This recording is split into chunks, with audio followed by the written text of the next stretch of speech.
Welcome back students, lawyer belief law academy में आप सभी का एक बार फिर स्वागत है। आज तारीख है 21 अप्रैल 2025। आज के डेली करंट अफेयर में हम सभी के आपके समक्ष लेके आए हैं। आज डिस्कस करने वाले हैं हम ऐसे टॉपिक्स को जो कि लीगल प्रोस्पेक्टस के हिसाब से, पॉइंट ऑफ व्यू के हिसाब से बहुत ही महत्वपूर्ण है और आपके एग्ज़ाम को आगे बढ़ा सकते हैं। इस तरीके की जो खबरें हैं वो आपके एग्ज़ाम से बहुत ही महत्वपूर्ण होती है और इसी किसी भी तरीके की समस्या होने पर एग्ज़ाम से रिलेटेड आप संपर्क कर सकते हैं। चलिए अब आगे बढ़ते हैं। वेलकम आपके अपने YouTube channel lawyer belief law academy में।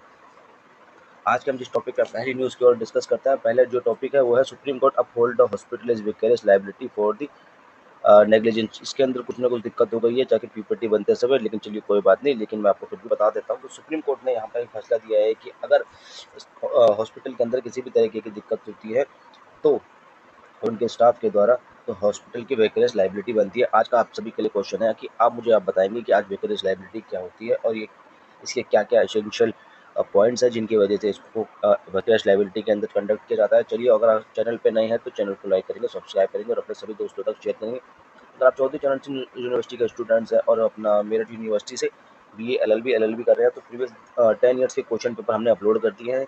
जाके आप यहाँ से डाउनलोड कर सकते हैं। आपको कहीं अलग अलग जगहों से ढूंढने की जरूरत नहीं पड़ेगी। यहाँ पर करीबन सारे के सारे पिछले 10 ईयर्स के क्वेश्चन पेपर्स हैं बीए एलएलबी के। तो आप यहाँ से डाउनलोड कर सकते हैं। चैनल पे नए हो तो चैनल को लाइक करेंगे, सब्सक्राइब करेंगे और अपने सभी दोस्तों तक शेयर करेंगे। और अगर आप हमारी प्रीवियस वीडियो देखना चाहते हैं तो डिस्क्रिप्शन में लिंक है, वहाँ से आप प्रीवियस वीडियो देख सकते हैं। फेसबुक पे अगर आप यूज़ करते हैं तो फेसबुक पे जाकर चैनल को लाइक कर सकते हैं और अपना फॉलो कर सकते हैं। लॉयर बिलीफ लॉ एकेडमी के नाम से चैनल है। चलिए अब आगे बढ़ते हैं समय ना बर्बाद करते हुए।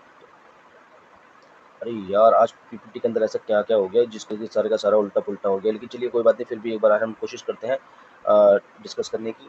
लीगल अगली न्यूज़ है legal higher shoot against the compromise decrease maintainable when the original party did not file the recall application. Supreme court ने कहा कि अगर जो कि लीगल हायर जो है, अगर कॉम्प्रोमाइज जो उसके जो ओरिजिनल पार्टी है वो अगर कंप्लेंट फाइल नहीं करती है तो जो उसका लीगल हायर जो है वो उस कंप्लेंट को फाइल नहीं कर सकता। जैसे legal higher shoot against the compromise degree, मतलब जो उसका मेन पर्सन सुप्रीम कोर्ट ने कहा कि जो मेन पार्टी है अगर वो कॉम्प्रोमाइज़ की डिग्री फाइल करती है या उनके द्वारा कोई डिग्री फाइनल ऑर्डर या फाइनल डिसीजन दे दिया जाता है तो उसको जो लीगल हायर जो है उसको चैलेंज नहीं कर सकता, क्योंकि वो जो ओरिजिनल जो पार्टी है उसके द्वारा उसे कॉम्प्रोमाइज़ कर दिया गया है। तो उसमें उसका लीगल जो हायर है उसका कोई अधिकार नहीं बनता इस चीज़ में, क्योंकि वो ओरिजिनल पार्टी ऑलरेडी कर चुकी है।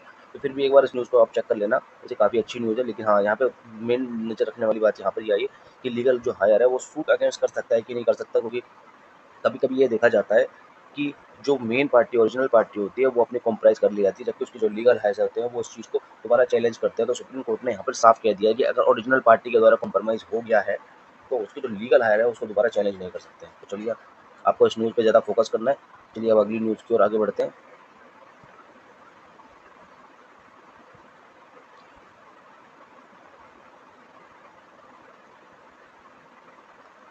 अब इस न्यूज़ के अंदर देखते हैं कि केरल हाई कोर्ट ने क्या कहा है। पहले एक बार जान लेते हैं कि केरल हाई कोर्ट ने क्या किया। Kerala high court issue the guideline for appointment of public prosecutor, call for a primary to give in a district जज ओपिनियन।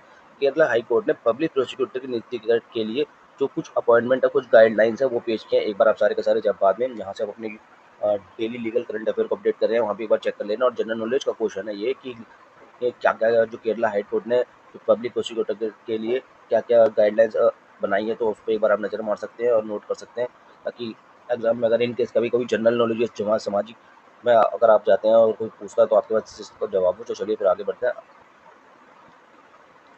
जैसे कि मैंने आपको बताया कि आज का question what is the vicarious liability, ये सभी को आपको मुझे बताना है। ये कौन से सेक्शन में आते हैं, कुछ ना कुछ मुझे उदाहरण के साथ हम समझाएंगे। अगर आपको नहीं समझ में आता तो आप मुझसे कमेंट कर सकते हैं, कमेंट करके मुझे बता देना, मैं आपको फिर डिटेल वीडियो बना दूंगा। और साथ ही साथ मैंने आपको जो जो मेरे जूरिप्रूडेंस के स्टूडेंट्स हैं और जो एलएलबी के स्टूडेंट हैं उनकी काफ़ी डिमांड के बाद हमने जूरिप्रूडेंस 2 के जो है फुल जो कोर्स है वो यूट्यूब पर अवेलेबल करा दिया है।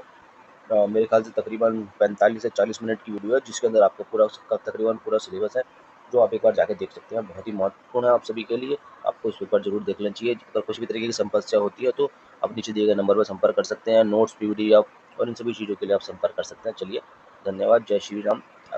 फिर मिलेंगे आपको अगली क्लास में, तब तक के लिए मन लगा के पढ़ते रहिए। के लिए धन्यवाद। फिर मिलते हैं अगली क्लास में नए टॉपिक के साथ।